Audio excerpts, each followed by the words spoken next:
Assalamualaikum warahmatullahi wabarakatuh. Waalaikumsalam warahmatullahi wabarakatuh. Alhamdulillah ya, hari ini kita bisa berkumpul. Pertama marilah kita panjatkan kehadirat Allah Subhanahu wa taala, yang mana hari ini kita bisa berkumpul di pertemuan hari ini tanpa ada halangan, dan kita diberikan kesehatan jasmani dan rohani. Tanpa ada halangan kita bisa berkumpul di sore hari ini. Kedua, salawat serta salam tidaklah lupa kita sanjungkan kepada junjungan kita Nabi Agung Muhammad Sallallahu alaihi wasallam, yang mana kita akan nantikan syafaatnya telah di yaumul kiamat. Baiklah Bapak dan Ibu, jadi hari ini kita berkumpul seperti biasa ya, seperti 2 bulan lalu, bahwa hari ini kita melakukan pertemuan kelompok dengan materi yaitu di sesi 3 modul pertama tentang PPA. Jadi pengasuhan dan pendidikan anak di modul 3. Nah, modul 3 ini itu tentang memahami cara anak usia dini belajar. Nah, namun sebelum kita masuk ke materi, alangkah baiknya kalau kita berdoa dulu menurut agama dan kepercayaan kita masing-masing agar perjalanan atau materi kita hari ini bisa berjalan dengan lancar. Berdoa mulai. Cukup. Terima kasih ya. Semoga pertemuan hari ini kita bisa lancar dan tertib. Oke Bu, oke Bapak ya, Bapak dan Ibu, hari ini kita belajar tentang memahami cara anak usia dini belajar. Usia dini itu usia yang berapa sih Bu? Usia yang berapa sih Pak? Usia dini itu? Dari 0 Bu. Ya, dari 0 sampai berapa?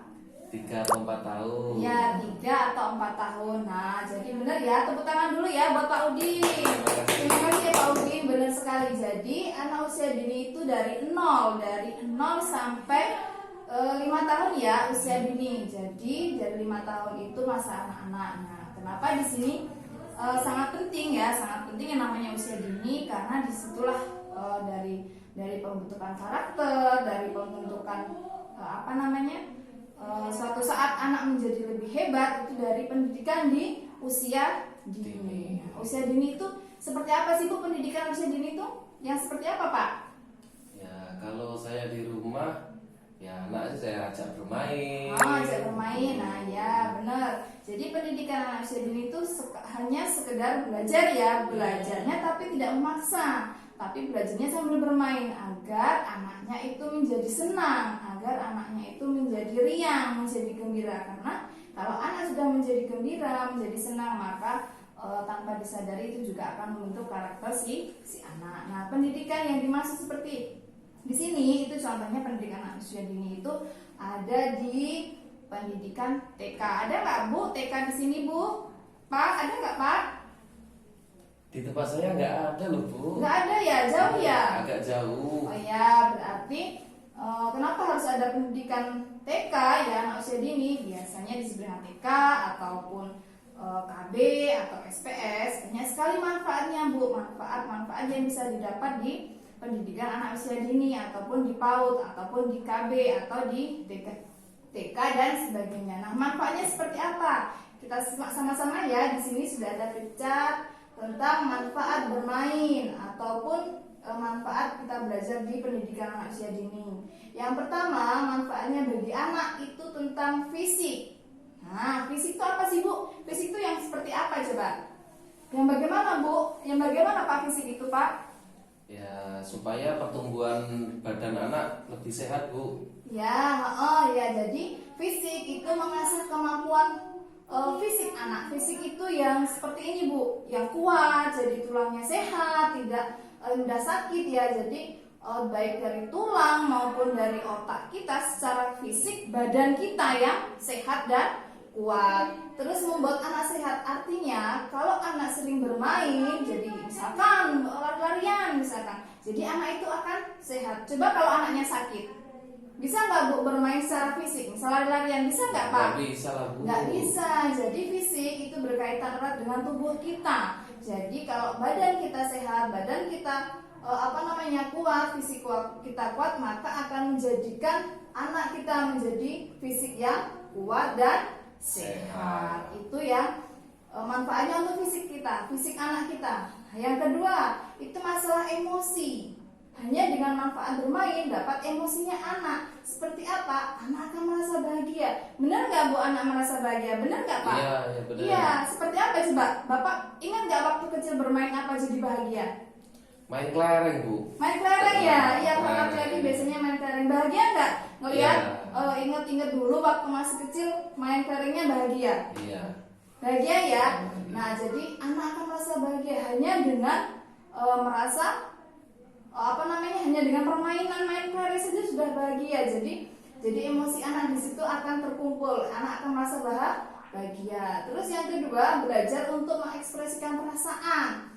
Mengekspresikan perasaan misalkan nih kalau yang perempuan ya biasanya main boneka-bonekaan, atau main dokter-dokteran, atau main Barbie-Barbian, atau apa yang kertas kecil itu namanya.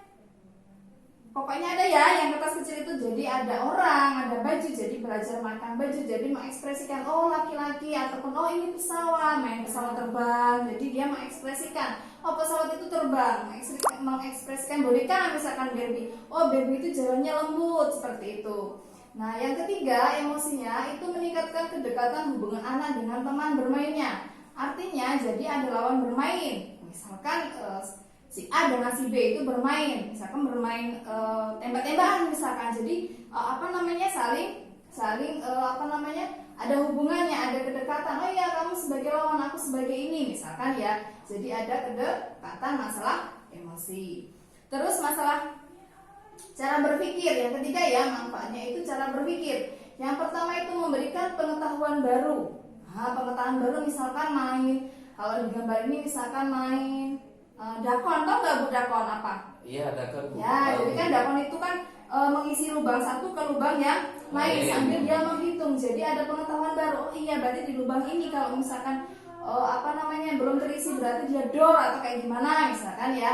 Jadi ada cara berpikirnya. Terus yang kedua, belajar menyelesaikan permasalahan. Artinya dari permainan ini dia bisa menyelesaikan masalah. Oh gimana supaya saya tuh menang? Jadi saya harus ada trik. Oh berarti yang dari urutan pertama saya pindahkan ke 3, ke 4 seterusnya. Jadi ada mereka belajar untuk menyelesaikan masalah. Terus yang ketiga, belajar membuat keputusan. Artinya dari satu permainan ini saja dia belajar bagaimana memutuskan. Oh iya saya harus memindahkan ini. Jadi membuat keputusan. Jadi kalau misalkan nanti nggak pas, oh ya sudah berarti saya kalah misalkan. Nah yang keempat itu mengembangkan kreativitas anak.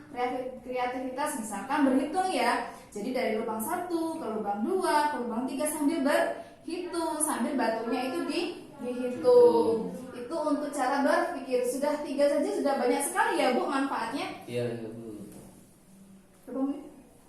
Terus yang keempat itu masalah sosial. Masalah sosial yaitu tentang memberikan kesempatan mencoba hal baru agar anak mampu menyelesaikan diri dalam masyarakat. Menyesuaikan ya, artinya seperti kita lihat di gambar. Saya lihat di gambar saja lah. Misal waktu kecil, saya yakin ya kalau saya pengalaman saya sewaktu kecil di masalah sosial itu kita sering yang namanya sebelum lebaran ataupun sebelum puasa itu pasti bersih-bersih masjid. Oh, iya, Nah ya, jadi anak akan senang sekali Bu. Dan jadi di sosial itu anak juga ada ya, juga memberikan kesempatan ataupun pengetahuan ataupun menyesuaikan diri dengan temannya. Oh iya, berarti kalau sebelum Ramadan berbondong-bondong ajak temannya, ayo kita bersih-bersih masjid, ayo kita bersih-bersih musola misalkan. Jadi di sosialnya itu juga ada. Terus yang terakhir itu ada bahasa. Nah di sini bahasa saja sangat bermanfaat sekali ya bahasa, yaitu mengembangkan kemampuan berbahasa dan komunikasi. Contohnya apa Bu? Contohnya apa Pak? Mengembangkan kemampuan berbahasa. Jadi waktu kita bercerita Bu. Ya bercerita, contohnya bercerita. Misalkan bapaknya lagi repot ataupun seharian tidak ketemu dengan anaknya, ditanya anaknya, oh Pak, anak-anak ataupun oh ya Dek ataupun Do ataupun Le, misalkan hari ini belajar apa, hari ini sama siapa, rewel atau enggak, nangis atau enggak. Jadi dari bahasa, dari cerita itu juga meningkatkan komunikasi. Jadi memancing anak untuk meningkatkan bahasanya, walaupun mungkin yang masih balita masih terbata-bata ya, yang 3 tahun ke bawah masih terbata-bata. Jadi hanya dengan menanyakan perasaan anak, kita pergi dari mana kita tanyakan, ataupun yang sudah sekolah TK, hari ini belajar apa dek, hari ini belajar apa dok, nah sama siapa tadi, nyanyi apa, mau maju nggak, nah seperti itu saja sudah banyak sekali meningkatkan kemampuan berkomunikasi. Atau kalau nggak, kasih kesempatan anaknya bercerita, cerita hari ini belajar apa, nah seperti itu. Nah, itu ya manfaatnya bermain bagi anak. Yang pertama apa tadi? Ada visi, ada emosi, berpikir, sosial dan bahasa. Jadi banyak sekali ya Bu, hanya bermain saja, hanya bermain manfaatnya sudah banyak yang didapat di anak, apalagi ada di belajar di pendidikan anak usia dini. Nah, sampai sini ada yang ditanyakan dari manfaat kita belajar, manfaat bermain, yang ditanyakan Pak, Bapak atau Ibu? Jadi Bu ya, paling tidak anak itu kalau bermain kita bolehkan aja Bu ya. Ya, selagi bermainnya itu tidak membahayakan. Oke, makasih Bu. Oke, ada lagi? Cukup? Cukup Bu. Cukup Pak, cukup. Mungkin itu saja pertemuan hari ini yang kita bahas tentang sesi memahami cara anak usia dini belajar. Jadi cukup sampai di sini. Nah, sebelum kita akhiri pertemuan hari ini, alangkah baiknya kalau kita akhiri dengan membaca hamdalah dulu. Alhamdulillah. Terima kasih saya ucapkan. Saya akhiri. Wassalamualaikum warahmatullahi wabarakatuh. Waalaikumsalam warahmatullahi wabarakatuh.